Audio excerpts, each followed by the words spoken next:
Sir, company join करताना मला कुठेही सांगितलं नव्हतं. मला 6 महिन्यासाठी बेंगलोरला जावं लागलं. हो, पण तुम्ही माझ्या जागी निनादला पाठवू शकता ना सर. पण त्याची फॅमिली आहे म्हणून मी का सफर होऊ सर? चला, या जॉबचा पण नाव वैताग आलाय. त्यापेक्षा गावाला जाऊन शेती केलेली बरी. 4 पैसे कमी मिळतील पण निदान समाधान तरी असेल. ही कचरावाली पण ना, तुम्हाला सांगितलं नाही का?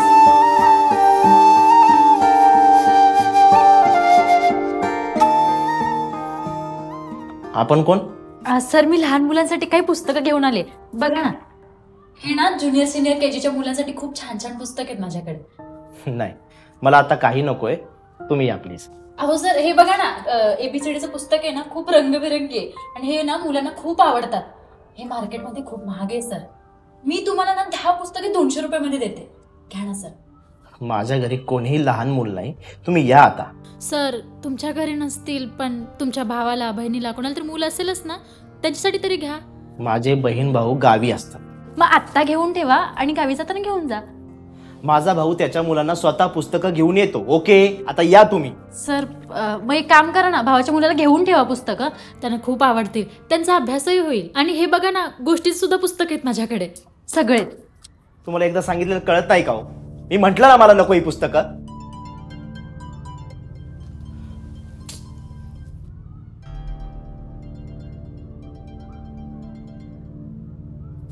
हा सर, मी बेंगलोरला जाणार नाही सर.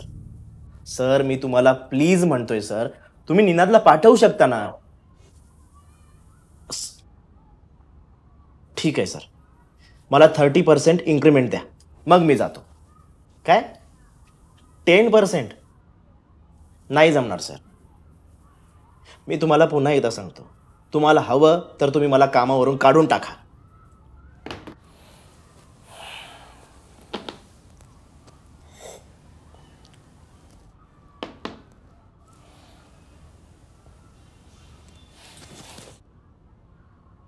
Sir please. तुम्हाला काय अक्कल नावाचा प्रकार आहे की नाही हो? सांगितलं ना मी मला नको ही पुस्तकं. अहो सर, सकाळपासून एकही पुस्तक माझं गेलेलं नाहीये. तुमच्या घरात कोणतरी लहान मुलं असेलच की हो. बरं, ठीक आहे. माझ्या घरी तर कुणी लहान मूल नाही आहे, पण माझ्याकडे एक भन्नाट कल्पना आहे. आपण काय करू, आपण लग्न करू, मग आपल्याला मुलं झाली ना, त्यांना वाचायला देऊ ही पुस्तकं. कशी वाटली आयडिया? हा, जमेल ना?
मित्रा, इथून जाताना एक मुलगी पाहिली का? अशी एका बाजूने अशी वेणी सोडलेली आहे, हातात कापडी पिशवी. नाही हो, नाही पाहिजे. पुस्तकं विकते. नाही पाहिजे. थँक्यू.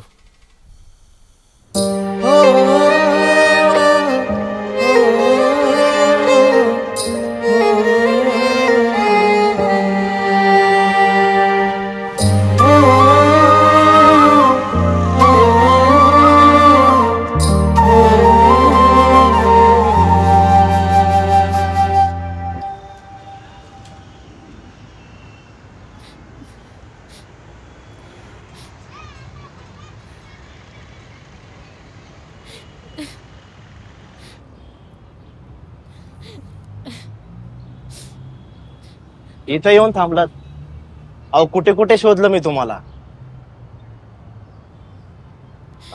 सॉरी, मी मगाशी खूप वाईट साईट शब्दात बोललो तुम्हाला. तुम्ही असं रडू नका ना प्लीज. माफ करा ना आता. तुम्ही जर मला माफ केलं नाही ना तर मला रात्रभर झोप लागणार नाही हो. प्लीज. हात नका लावू मला, नाही तर ओरडून इथं सगळ्यांना बोलवून घेईन मी. अहो मी फक्त माफी मागायला आलोय तुमची. असं बोलतात का एखाद्या मुलीला हो? चुकलं माझं, माफ करा ना आता. केलं माफ तुम्हाला? असाही कोणता अधिकार आहे हो मला कोणाला माफ करायचा नाही करायचा? दारावर विकायला आलेली व्यक्ती तुम्हाला रस्त्यावर पडलेलीच वाटते. कोणी कसंही येतं, कसंही बोलतं, कसंही वागवतं, आम्हालाही मन आहे हो, आमचंही मन दुखावतं. पण याची जाणीव तुमच्यासारख्या श्रीमंत लोकांना कधीच नसणार आहे. जाऊ दे, मला बोलायचंच नाहीये, मी निघते. अहो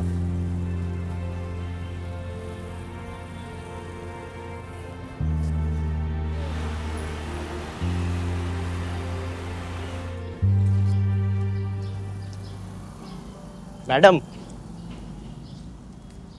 हो ऐका ना. मला एक संच हवा होता पुस्तकांचा. काय झालं, देताय ना? उपकार करताय का? हो नाही, उपकार कसले त्यात?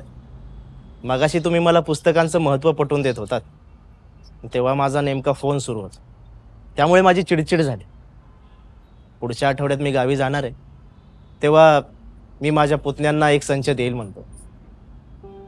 द्या.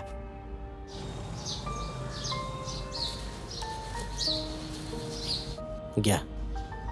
500? माझ्याकडे सुट्टे नाहीत. सुट्टे असतील तर द्या ना. एकतर सकाळपासून एकही पुस्तक नाही गेलेलं. हो राहू द्या, एवढं काही नाही. हो, 200 रुपये पुस्तकाचे होत असताना मी 300 रुपये एक्स्ट्रा का घेऊ? हो असू द्या, एवढी मोठी अमाऊंट नाहीये. घ्या. भिकारी समजताय का दान धर्म करताय? सर तुमच्याकडे पैसे जास्त असतील ना तर भिकाऱ्यांना जाऊन वाटा, मला नको. ते आणा इकडे पैसे, मी सुट्टे करून घेऊन येते. ठीक आहे.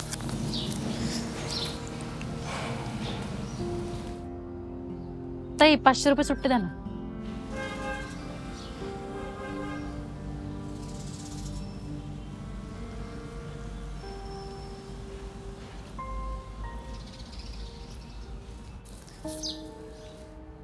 घ्या पैसे. खूपच स्वाभिमानी आहेत बाबा. खरेपणा आणि स्वाभिमान हाच गरिबांचे आभूषण आहे. आभूषण? आभूषण म्हणजे दागिना. हो दागिनाच. मग श्रीमंतांकडे काय असतं? गर्व आणि माज, जो तुमच्याकडे आहे. हो तुमचा काहीतरी गैरसमज होतोय. सकाळी मला माझ्या बॉसचा फोन आलेला, ते मला 6 महिन्यासाठी बँगलोरला पाठवतात आणि त्यात तुमची सततची बडबड. बाप रे, म्हणून माझी जरा चिडचिड झाली.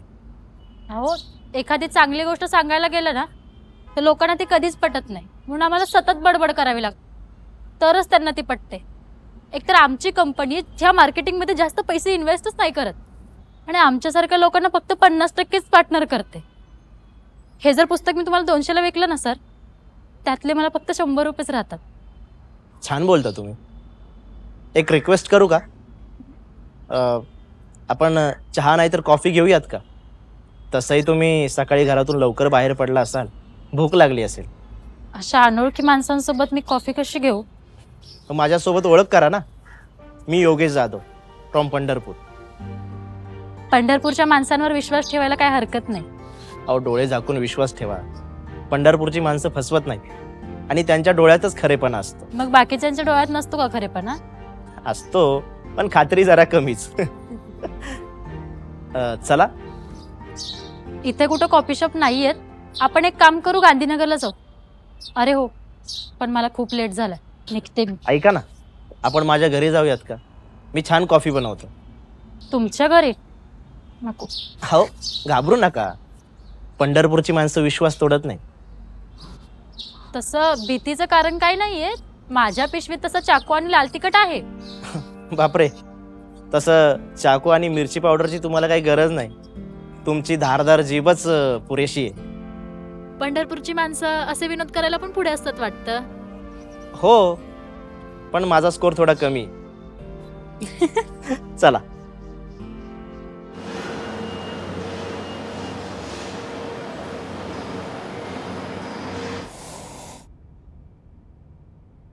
छान झाली आहे कॉफी. नक्की. मला खोटी स्तुती करता नाही येत. गरीब लोक खोटी स्तुती करत नाहीत ना. मी काय म्हणतो, स्वतःला असं गरीब म्हणत जाऊ नका. असं बोलून आपण स्वतःवरतीच बंधनं लागतो. स्वतःला श्रीमंत समजायचं. Law of attraction.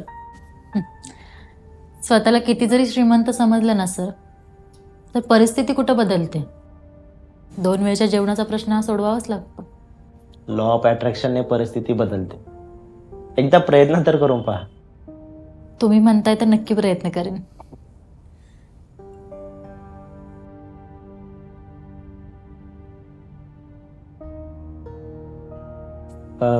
घरी कोण कोण असतं? आजारी बाप, आई.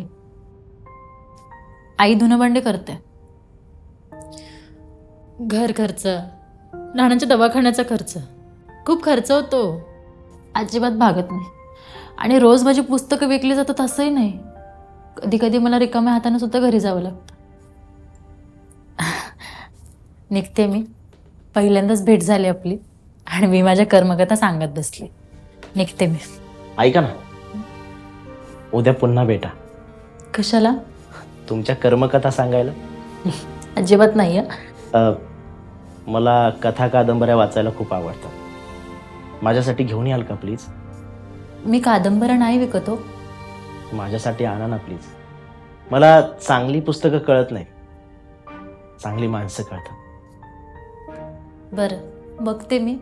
प्रयत्न करते. मला तुमचा नंबर द्या ना. कशाला? उद्या तुम्ही दुकानात गेल्यावरती किती आणि कोणती पुस्तकं घ्यायचीत ना, ते सांगायला. अच्छा, चांगला बहाणा आहे हं, मुलींचा नंबर घेण्याचा. मला जर नंबरच घ्यायचा असता तर मी थेट मागितलं असतं ना तुमच्याकडे. स्नेहा नाव आहे माझं. छान नाव आहे. ओके, निघू मी. उद्या या. पुस्तकं घेऊन.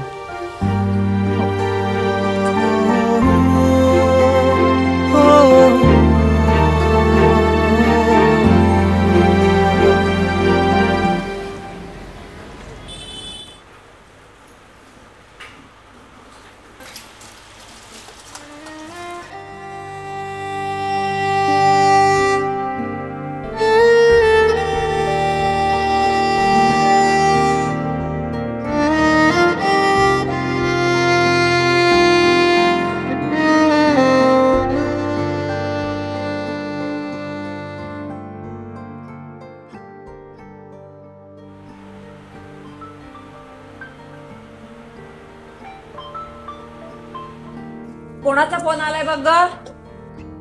अगं सरांचा असेल. आज एकच पुस्तकांचा संच विकला ना, लय ओरडतील बघ मला. आले.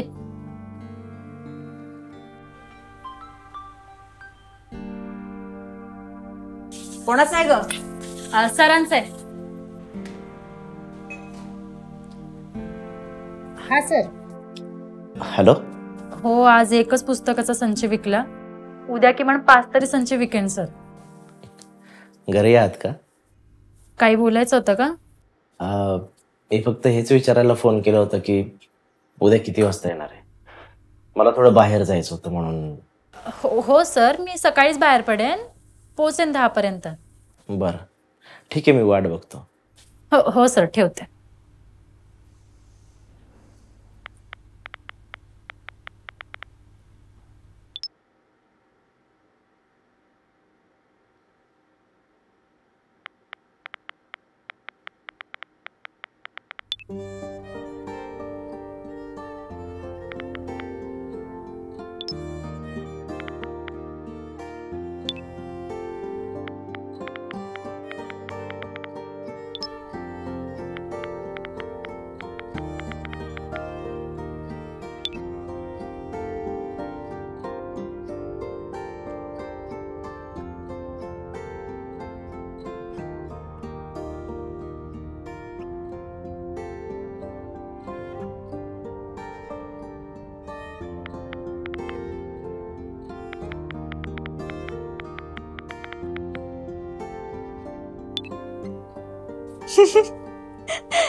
काय झालं ग?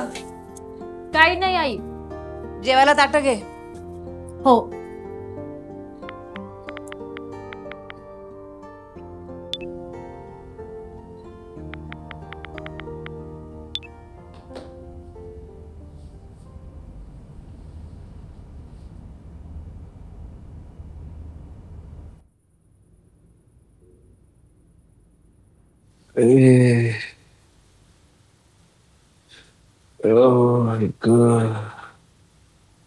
नाना घ्या की जेवण आता. सगळं जेवण थंड झालं.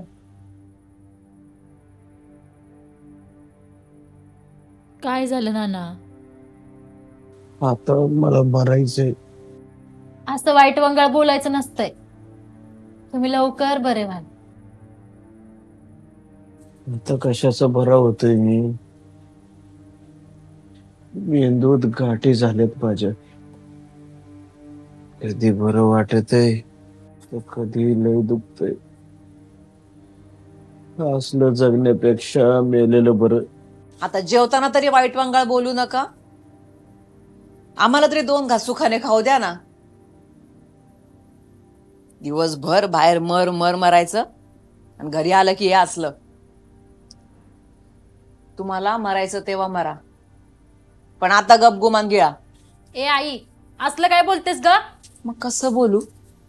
हा, आयुष्यभर दारिद्र्यात काढले आणि आता 4 दिवस सुखाने खायचे दिवस आले तर हा बसला मरणाच्या दारात जाऊन. पोरी, तू तरी चांगल्या घरात जावाई. माझ्यासारखं तुझ्या आयुष्याचं मातेर व्हायला नको. आई तू जेव बरं मुकाट्यानं. नाना या की हो जेवायला. नाही बरे, मला नाही जमायचं. झोपू दे, झोपू दे.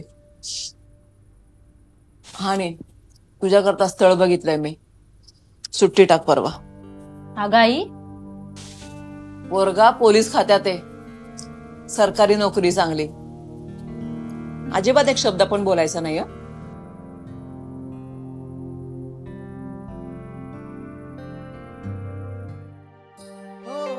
पुस्तकवाल्या लव्ह स्टोरीचं आमचं पहिलं पान पलटलं आणि सुरू झाली आमची प्रेमाची गोष्ट. पुस्तक तसं मोठं आहे. शेवटच्या पानावर पोहोचेपर्यंत किती क्षण प्रेमाचे आणि किती क्षण हळवे वाचायला मिळतात हे पाहण्यासारखंच आहे, नाही का?